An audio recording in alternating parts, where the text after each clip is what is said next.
नमस्कार दोस्तों, आज खुशी का दिन है। खुशी खुशी की खुशी क्या बोला हो। देखिए जनाब, आज हम आपको बताने जा रहे हैं घिया, बॉटल गार्ड, लौकी और कद्दू। कद्दू मतलब सीताफल। इनकी खेती कैसे करें। हमारे घर में कुछ लगे भी हुए हैं, मैं आपको दिखाता हूँ। ये देखिए खुशी होती है ना जब आपके घरों में कोई चीज़ लग जाती है, घरेलू है, ऑर्गेनिक है, मेहनत का फल मीठा है। कई रिसर्च करने के बाद हमको लौकी मिलती है। ये इधर लगी हुई हैं, ताज़ी हैं, कुछ उधर भी हैं, दिखाने जा रहे हैं आपको। दोस्तों ये बनाना बड़ा आसान है। लौकी को, कद्दू की खेती, अच्छा किस्म का बीज लो। जब बीज लेते हैं तो उसकी मिट्टी भी अच्छी लो, बीज को भी ट्रीट करो, मिट्टी को भी ट्रीट करो। मैं आज कुछ मिसकंसेप्शन वगैरह सब कुछ आपको बतलाऊंगा पूरी डिटेल में, होलसेल में, थोक में। सुनते रहिएगा, भागिएगा नहीं, टिकिएगा। तो बात कर रहे थे, कद्दू हो या घिया हो, बीज अच्छी कंपनी का लें। पहली बार कोई भी राज्य से लें या राष्ट्रीय बीज निगम, नेशनल सीड कॉर्पोरेशन, उसको ट्रीट कीजिए फंजीसाइड से। फंजीसाइडों के नाम मैंने कई बार बतलाए हैं दोस्तों। उसके बाद में मिट्टी में इसकी पौधशाला बनाई जाती है, जितनी बेल वाली सब्जियाँ। और आजकल आपको छूट है, जैसे लॉकडाउन में छूट मिलती है ना, वैसे ही बरसात के मौसम में जो बेल वाली सब्जियाँ हैं ना, मैंने अभी पूछा कि हेड ऑफ द डिपार्टमेंट जो सब्जी विज्ञान के डॉक्टर तोमर जी से बात करी, उन्होंने कहा सीधी बिजाई कर दो, यहाँ से वहाँ, वहाँ से यहाँ, कतई मत उखाड़ो। अच्छी तरह कंपोस्ट की खाद में यहाँ फिर जो 3 वर्मिकुलाइट, परलाइट और जूट खाद जो है, इनको मिला सकते हैं। अगर कुछ नहीं है तो रेत और मिट्टी, थोड़ी सी कंपोस्ट, कोई भी प्रकार के मिला सकते हैं। उसमें जब तैयार करना उसमें कीटनाशक मिलाना परम आवश्यक है, क्योंकि इसके ना लाल कटुआ कीट काटता है। इसके ना बिल्कुल डंडियां रह जाती हैं, सिर से ना झंड कर देता है। जैसे ये वाला बिल्कुल रह जाता है, कटुआ कीट की ये निशानी। और आपको जो 3-4 की वो है ना इंच की बेल ऐसी मिलेगी, ये देखिए यो का है ऐसे, तो आपको समझ नहीं आएगा। तो कटुआ कीट के लिए आप अच्छी किस्म की इंसेक्टिसाइड ला लीजिए। हाँ, इसमें ना एक, जब ये पौध 2, 3, 4, 5, 6 इंच तक होती है, एक बीटल होता है, उसका नाम ही पंपकिन बीटल है। कद्दू बीटल, सीताफल बीटल, लाल रंग का कीड़ा होता है, वो भी इसको काट मारता है। उसके लिए सिर्फ दोस्तों मैं एक बात बताना चाहता हूँ, यहाँ वहाँ लोग बताते हैं हर बीमारी का इलाज मीडा के ऊपर। नहीं नहीं नहीं नहीं, टाइफाइड में तो कीनाकोनॉल्स चल जाते हैं, लेकिन आपको कि हर एक को टेट्रासाइक्लिन दे दो या दूसरे किस्म की दवाई दे दो, ऐसा बात नहीं है। ये जो पंपकिन बीटल है, इसके लिए सिर्फ और सिर्फ एक दवाई अनुमोदित की गई है। आप डायरी में लिख लिया कीजिए, काम आएगा। एक ज्ञान की बात, एक दिन सीखोगे ना तो महीने में 30 दिन और साल में 365 दिन आप प्रोफेसर बन जाओगे। कार्बोरिल। तो जब ये बड़ा हो जाए, जैसे मैंने आपको बताया, फंजीसाइड का उपयोग करते रहिए। 1 महीने तक फंजीसाइड वाला पानी, जब वो बढ़ जाएगा। अब मैं एक बहुत बड़ी बात बताने जा रहा हूँ। YouTube पर लाखों लोगों ने बहुत कमाया। अब मैं बहुत नाचियो गोपाल, मैंने बड़े बड़े साइंटिस्टों से बात करी है कि 2G 3G कटिंग क्या होती है। उन्होंने कहा बेवकूफ़ी के अड्डे के अलावा 2G 3G कटिंग कुछ नहीं होती। मैं एक बात बताना चाहता हूं दोस्तों, मैं कभी कलिष्ट भाषा का उपयोग नहीं करता, लेकिन कभी कभी कहना पड़ता है। अब जैसे ये है ना, 2G क्या होता है, कुछ नहीं है, तो PhD नहीं है, यहाँ से काट दिया। अब ये डॉक्टर कहते हैं जब आपने यहाँ से काट दिया 1 महीना लग जाएगा बेल को आगे बढ़ने में, जबकि वो कहते हैं जी एक ब्रांच से इतने नोड्स निकल आएंगे। फिर आपने दूसरी बार काट दिया उसी नोड को, फिर 2 महीने और लग जाए। तो ऐसे तो किसान का बेड़ा गर्क हो जाएगा। फसल 45 दिन की होती है, आप 2G 3G 4G और सब्सक्राइबर रेट बढ़ाने के आधार पर सब्जी का फल का बेड़ा गर्क कर दोगे। मैं उन लोगों को कह रहा हूँ जो इसमें बिलीव करते हैं। तो इसमें कोई भी सच्चाई नहीं। अब सच्चाई क्या है वो भी ध्यान से सुनिए। थोड़ा मैल निकाल लेता हूँ, हाइड्रोक्लोरिक एसिड कान में डाल ले। अब 2-3G की जगह जो फंडा है ना दोस्तों, मैं तो हैरान होता हूँ। 2-3 ऐसे मर्दवा हैं और 2-3 ऐसे नारी शक्ति हैं जिनकी तादाद 1 करोड़ रुपए, 1 करोड़ सब्सक्राइबर के आसपास होगी। वो 2-3-4G के ऊपर खूब वीडियो बनाई है उन्होंने। देखिए, जब बात कीजिए सच्चाई की, भले ही आपका 1 सब्सक्राइबर क्यों ना हो। आपको पता है सच्चाई की दोस्त बहुत कम होते हैं, झूठ के बहुत लोग होते हैं। झूठ के क्यों लोग बहुत होते हैं? आपके अंदर झूठ है, मेरा झूठ, जो वेव लेंथ है ना झूठ टू झूठ वो मिलती है। सच्चाई तो बड़ी प्यारी चीज़ है, लेकिन उसका साथ देने वाला कोई नहीं होता। कोई बात नहीं, भले ही ना दे। मैं आपको बात कर रहा था तो 2G 3G 4G की कटिंग बिल्कुल बेकार मामला है। उससे कोई फसल की वृद्धि नहीं होती, ना ही कोई आपका तोरियों से तो कद्दुओं से या घियों से लद जाता है। अब उसके लिए करना क्या है? उसके लिए खास किस्म की अच्छी कंपनी के बीज होते हैं जिसमें फीमेल फ्लावर्स की संख्या, फ्लावर जो होते हैं ना वहीं पर ही सब्जियां बनती हैं, फल बनती हैं। जो नर होते हैं वो तो मुस्टंडे होते हैं, उनका तो बस काम पर परागण के अलावा कुछ नहीं। अब ये देखिए, ये दोस्तों ये मैंने को 2G 3G 4G कटिंग नहीं करी है। मुझे मालूम है सच्चाई क्या है, यथार्थ क्या है, ऑथेंटिसिटी क्या है, साइंटिफिक क्या है, डॉक्टर क्या कहते हैं, रिसर्च क्या कहती है, शोध क्या कहते हैं। ये देखो ये कद्दू बन रहा है, ये पूसा नवीन की किस्म है। ये नाशपाती के आकार का कद्दू जब बनेगा मैं आपको दिखलाऊंगा।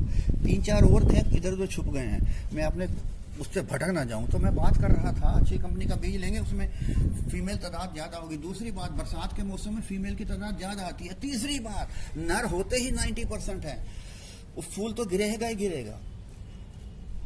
पर परागण के लिए फूलों को आप डालिए। मैंने गेंदे के फूल फिर यहाँ लगा रखे हैं, ये देखिए, यहाँ जरा तनिक लगाइएगा ये, ताकि वो परागण वहाँ से वहाँ आ जाए। 80% मैंने बतलाया नर फूल होते हैं, वो गिरेंगे ही गिरेंगे। 2G 3G 4G का इसमें कोई काम नहीं है। अच्छी किस्म के बीज लेंगे। हाँ, मैं आपको बतला रहा हूँ, अभी मैंने भारत के जो SK मल्होत्रा है हॉर्टिकल्चर कमिश्नर, जो कि कृषि भवन में बैठे, उनसे रिंग किया और पूछा कि क्या फीमेल फ्लावर या एक ट्रक कद्दू भरने हेतु कोई दवाई है? उन्होंने कहा जी हाँ सिंह साहब, please note, there is a dawai और उसका नाम है ज़िबरेलिक एसिड। तो उसका भी आप प्रयोग कर सकते हैं। तो फीमेल फूलों की तादाद काफ़ी मात्रा में बढ़ जाएगी। फीमेल की तादाद बढ़ जाएगी तो आपको फल भी ज़्यादा लगेंगे। तो जैसे मैंने बतलाया, हाँ, आप जाते जाते मैं सिर्फ मेरा मकसद वो एक जैसे कवि है ना कि सिर्फ ये नहीं है कि हंगामा खड़ा मेरा मकसद नहीं है, मकसद है कि इस तस्वीर बदलनी चाहिए। तो वही बात है, हंगामा करना मेरा वो नहीं है 2G 3G की बात, लेकिन मकसद यह है कि सच्चाई सामने आनी चाहिए। दिल खुश हुआ तो बना डाली वीडियो। हाँ, इंसेक्टिसाइड तो मैंने कुछ बतलाया, अभी और भी है, लेकिन चूंकि आज मैं आपको दिखाना चाह रहा था इसलिए वीडियो बड़ा हो जाएगा, आप परेशान हो जाएंगे। लेकिन मैं इसकी बीमारियों के बारे में जरूर बताऊंगा आपको। फंजीसाइड जैसे बतलाया, उसमें पीथियम लगता है, वहीं डेड हो जाती है, उसको ठीक किया कीजिए। दूसरी बात, जब ये बड़ा हो जाता है तो आप इसे पाउडर मिल्ड्यू, इनकी चूर्ण आसिता लगती है और डाउन मिल्ड्यू भी लगता है। ये जो इतने बड़े बड़े पत्ते दिखा रहे हैं, जरा दिखाई लाइए यहाँ पर डाउन मिल्ड्यू, यहाँ पर इतने बड़े बड़े, ये इतने बड़े बड़े गोले हो जाते हैं वो, और यहाँ पर पिछली साइड में पूरा भर जाता है फफूंद से। ये खास तौर से जैसे अब सावन का महीना, पावन का रेसोर आ रहा है ना, उस समय ये बड़ा ध्यान रखने की बात है। उस समय जब गर्मी और सर्दी के बीच में अंतराल बढ़ जाता है, कभी धूप कभी छाँव, गिदड़ी की शादी जिसे कहते हैं, तो उस समय ये जो है ना डाउनी मिल्ड्यू आता है। पाउडरी मिल्ड्यू भी आ जाता है, डाउनी मिल्ड्यू भी आता है। हाँ, नीचे से सूखा रोग, ये डंडियाँ हैं ना जैसे ये लगी हुई हैं, यहाँ से ये इसके में एक बीमारी आती है जिसे उक्टा रोग कहते हैं, विल्ड का, तो उसमें आप ड्रेंचिंग कर सकते हैं फंजीसाइड की। फिर मैं दोहरा रहा हूँ, इसमें उक्टा रोग आएगा, पाउडरी मिल्ड्यू आएगी, डाउनी मिल्ड्यू आएगी। और तीसरी बीमारी, हाँ तीसरी बीमारी इसमें तो नहीं मैं कहूँगा, वो भिंडी जाति में आई, उसकी मैंने विषय में आपको बतलाई। हाँ, मैं आपको नहीं एक बात और बतलाना चाह रहा हूँ, को एक बात और दिखाना चाह रहा हूँ कि देखिए इधर भी कुछ लगी हुई है, कद्दू की और करेले की, सॉरी कद्दू की और घिया की, लौकी की। ये देखिए ये लौकी लग रही है, सब स्वस्थ लौकी है, कोई गली नहीं है, कोई गली नहीं है। बीच बीच में पत्ता आता, हटा दीजिए। मैं जिस बात को डाउनी मिल्ड्यू की बात कर रहा था वो देखिए, हाथ कंगन को ये देख रहे हैं, ये कौन बतलाएगा आपको? 100 लाख सब्सक्राइबर वाले को पता ही नहीं है। अरे इसके लिए शोध की आवश्यकता होती है कि दाना खाक में मिलके घुलो गुलजार होता, खूब पसीना बहाना पड़ता है। दोस्तों, किसी भी बीमारी के बारे में यूं ही पता नहीं लगता। प्लांट पैथोलॉजी का डिपार्टमेंट पूसा में है, इंसेक्टिसाइड ब्यूरो जो है वो बेंगलोर में है, प्लांट हेल्थ हैदराबाद में है, और दिल्ली के इंटीग्रेटेड पेस्ट मैनेजमेंट में पूरा डिवीज़न है। पहले तो BSc करते हैं, किसी में भी कर लेते हैं, उसके बाद में फिर स्पेशलाइजेशन के कोर्स MSc होते हैं, उसके बाद में फिर MPhil होती है, उसके बाद में फिर जूनियर रिसर्च फेलोशिप होती है, उसके बाद में PhD होती है, PhD के बाद भी डॉक्टर पोस्ट डॉक्टरेट होती है। जब मैं बात करता हूँ तो वो भी थोड़े हैरान से रह जाते हैं। दोस्तों, मैं पढ़ता बहुत हूँ, मैं सुनता बहुत हूँ। तो इस प्रकार मैं आपको बताना चाह रहा हूँ। अब ये देखिए, ये पंपकिन लग रहा है, ये देखिए ये तैयार है, कितना अब इसके बारे में इसमें इसी की बात कर रहा था। ये पम्पकिन यानी कद्दू लगाने के लिए इतने बड़े कद्दू जो होते हैं, ये तो बहुत छोटा है, ये तो होगा कोई 1.5 किलो का, 2 किलो का होगा, 2 किलो का होगा, 2.5 किलो का होगा। एक आपको मजेदार बात बताऊं, मेरी शुरू से ही ना कद्दू के में बड़ी दिलचस्पी रही। मैं देखता हूं कि दुनिया में सबसे बड़ा कद्दू कहाँ हुआ है। अभी तक के रिकॉर्ड के अनुसार मैं आप बात कर रहा हूँ, सुन के आप फटेंगे, 860 किलोग्राम का कद्दू निकाला है। पूर्वी यूरोप के देशों को इसमें मास्टरली हासिल है। पूर्वी पूर्वी यूरोप का मतलब जिसके अंदर हम रशिया आ जाता है, यूक्रेन आ जाता है, कजाकिस्तान आ सकता है, रोजिस्तान आ सकता है, उज्बेकिस्तान आ सकता है, किर्गिस्तान आ सकता है। अभी तक का रिकॉर्ड है 1200 किलो। 1200 किलो जानते हैं कितना होता है? यानी कि 12 आदमियों को तकड़ी पर, तराजू पर बिठा दिया जाए और एक कद्दू, तो ये रिकॉर्ड होता है इतना बड़ा। और इसके ना पंपकिन के आपको बताऊं, आपको ज्यादा हलवा बनाते हो या इसकी सब्जी बनाते हो, इसकी बहुत ही बढ़िया है। जैसे हम सब बेसन की रोटी चीला बनता है ना, उसको इंग्लिश में क्या बोलते हैं? चीले को ऑमलेट बोलते हैं, चीले को कुछ और बोलते हैं वो। हाँ, इसका एक प्यूरी बना ली जाती है, इसकी प्यूरी। तो और उसका एक वो जैसे बेसन की रोटी है उस प्रकार की ये चीज़ बनाते हैं।